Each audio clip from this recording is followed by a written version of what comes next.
Hey guys, it's your girl China, and today I'm back with another video. For today, I'm going to be talking about ways that I cope with my anxiety, or like how I cope with it, what I do every time I experience anxiety, my anxiety relief routine basically.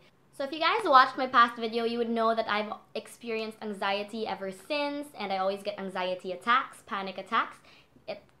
Sadly, it's already kind of normal to me, but of course I still struggle all the time every time I get it. And recently, I said that ever since I moved here, it's been really good, right? So I've been having a very good run so far. And then I think it was last month where it hit me. I got so anxious. Like, I just had general anxiety the whole month, and I felt so down and so crappy basically the whole month. And I lost all motivation. I lost all motivation to work. I lost all motivation for doing this. I lost all motivation to accomplish all of my goals that I set out for like until the end of the year. And it really sucks, you know, when you like lose motivation for things, especially things that you really love. Because I've always experienced anxiety, of course I have to find my own routine and my own ways on how I can cope with it, on how I can reduce the anxiety from happening. And this is what I'm going to share with y'all today. Just want to disclaimer that just because it works for me doesn't mean it will work for you. You have to find your own routine. You have to find your own ways and how you can help yourself. But I'm just here to share what works for me, and hopefully you can try it and maybe it'll work out for you too. So let's get on to it. First things first would be acceptance. That's how you cope with anxiety. You have to actually accept it and say, yes, I'm in an anxious state right now, or I'm feeling a panic attack, I'm feeling an anxiety attack. Because if you don't accept it, then how are you going to move forward? How are you going to cope with that feeling if you're always in denial? So right now I'm reading this book by Mark Manson, and it's called The Subtle Art of Not Giving a Fuck. And basically he gives a really good point on being accepting of where you are right now, because that's like the key. Like accepting what you are, like what state you are right now is the key. Basically, this is what he says. It was his simple ability to be completely unflinchingly honest with himself, especially the worst parts of himself, and to share his failings without hesitation or doubt. He says that basically that's his success, because he's able to be honest with himself and accept his even bad sides. So you always have to start with that when you have anxiety. Start with acceptance. Like, yes, I am anxious, and now what do I have to do? So once you accept it, then you have a call to action. How do I overcome this anxiety? Alright, so the second thing I do is when I finally accepted that I have yes, I'm in an anxious state, what I do is I'd close my eyes and just do deep breaths. If you don't want to close your eyes, especially if you're in public and you're shy, then you can just do deep breaths. For me, it's inhale through the nose, inhale fully, and exhale slow. Just a couple of deep breaths, 3 at least, would help you just calm your especially if you're having palpitations. It will just help a little bit. Even that very tiny bit, it does wonders, honestly. So the next thing I like to do is, if it's a prolonged period of anxiety and not just an anxiety attack, for example, I've been anxious for almost 3 days, a week, a month, what I would like to do is start every morning off with meditation and also journaling. So what I do is I just sit somewhere where it's quiet, where it's empty, where I'm by myself.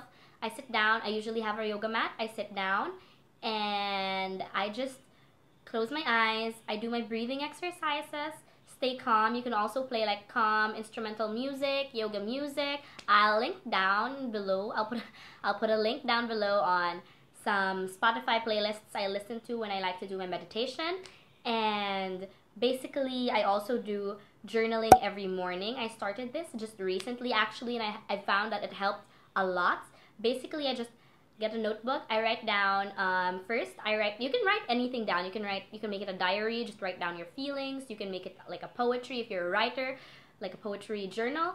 You could also do journaling prompts that you can find online. But what I like to do is, the first part would be what I'm grateful for from the day that has passed, and what I'm grateful for in that moment.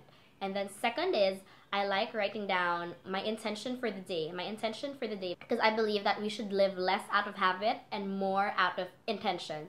So I like to set my intention at the start of the day, and I just write it down. And then the next part of my journal would be a journaling prompt. So right now, the prompts that I'm doing is for self-love and self-discovery. So I Recently, the one this morning that I did was, it asked me 3 things that I think are my greatest like qualities about myself. So you write that down, and then it just helps you like accept yourself, love yourself, and see all of the positive things. And it's not all just positive, because there are also negative things that you have to write down. You just see yourself from another point of view, because it's you, pen and paper, and you just read and write. You just write and then read what you've written. You're just like, wow, I can't, it's different. It's different than just thinking it and actually writing it down. So I really suggest you guys start journaling. It helps so much. Fourth would be just going to your happy place. So find somewhere where you're just at peace and you're truly happy, where you feel like you're thriving, or like, yes, it's so peaceful here, it's so calming, so I just want to stay here. Basically, for me, I found this little beach at East Coast Park. I like going there in the morning, watching the sunrise. I always loved beaches, but and this is the nearest one to me. So I just love hearing the waves crashing on the shore, because the sound to me is so therapeutic. So it really helps me just stay calm, and just being in that moment, being in that place and in that moment, it just suddenly calms me. So next, another tip I have, or like a way I cope, is I unplug. I unplug from social media. Social media, oh my god, this is a whole other topic.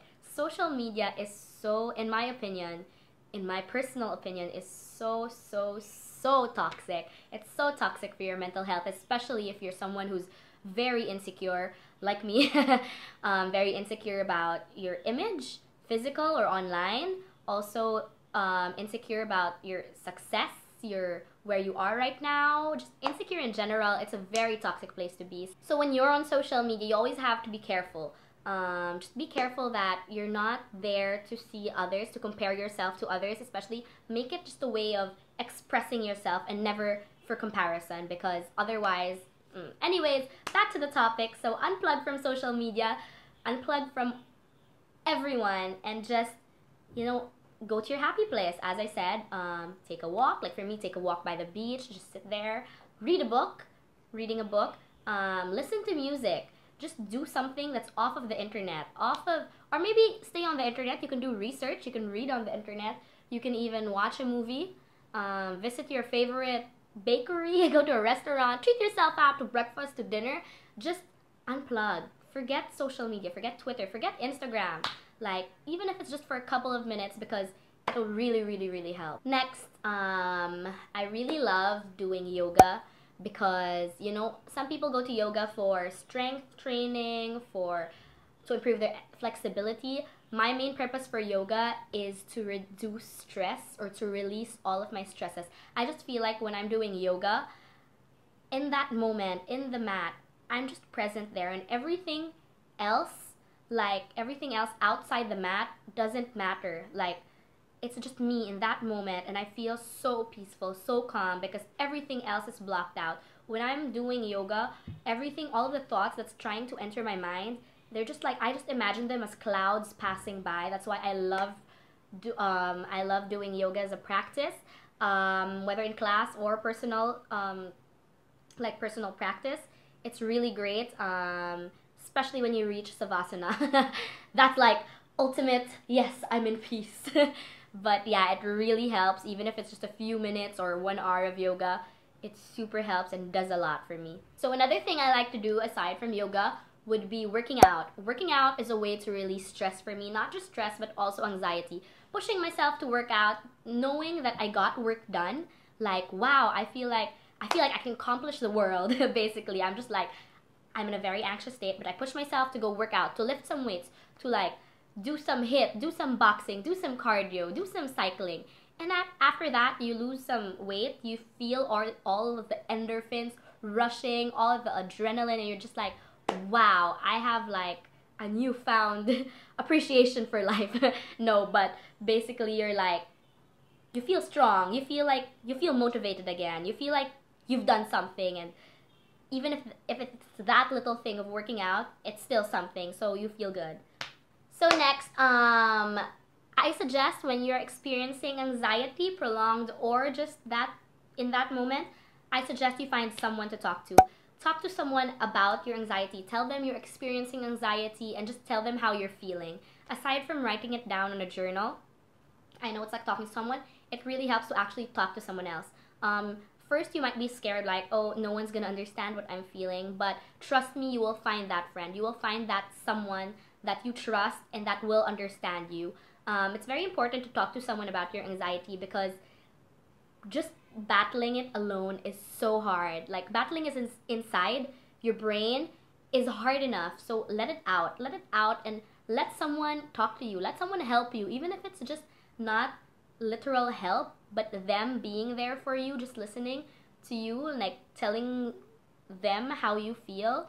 That's already enough help. And I really suggest you talk to someone because letting out those feelings will help, like, reduce the anxiety from within you. Last but not the least is you want to sleep it off. Sometimes it's just too much and you really can't do anything. Nothing's working and it's already like 11 or 1 a.m. even.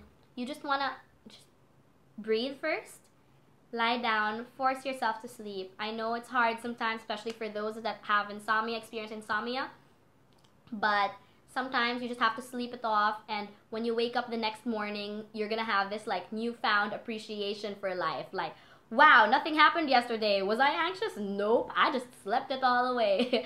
So there you have it. That's my current anxiety relief routine for like recently. But I hope you guys enjoyed knowing what I do. I hope you guys try these. I hope it works out for you. I hope you guys always stay strong. I hope you guys don't give up, especially with your mental health. I hope you guys find someone to talk to. I hope you're fighting through. Stay strong. I know you got this. You're stronger than you think. And yeah, that's all, guys. Don't forget to like this video if you like this video. Subscribe down below. Don't forget to follow me on Instagram. I'll link it down below. And I'm gonna see you guys next time. Love and light to you guys always. Bye!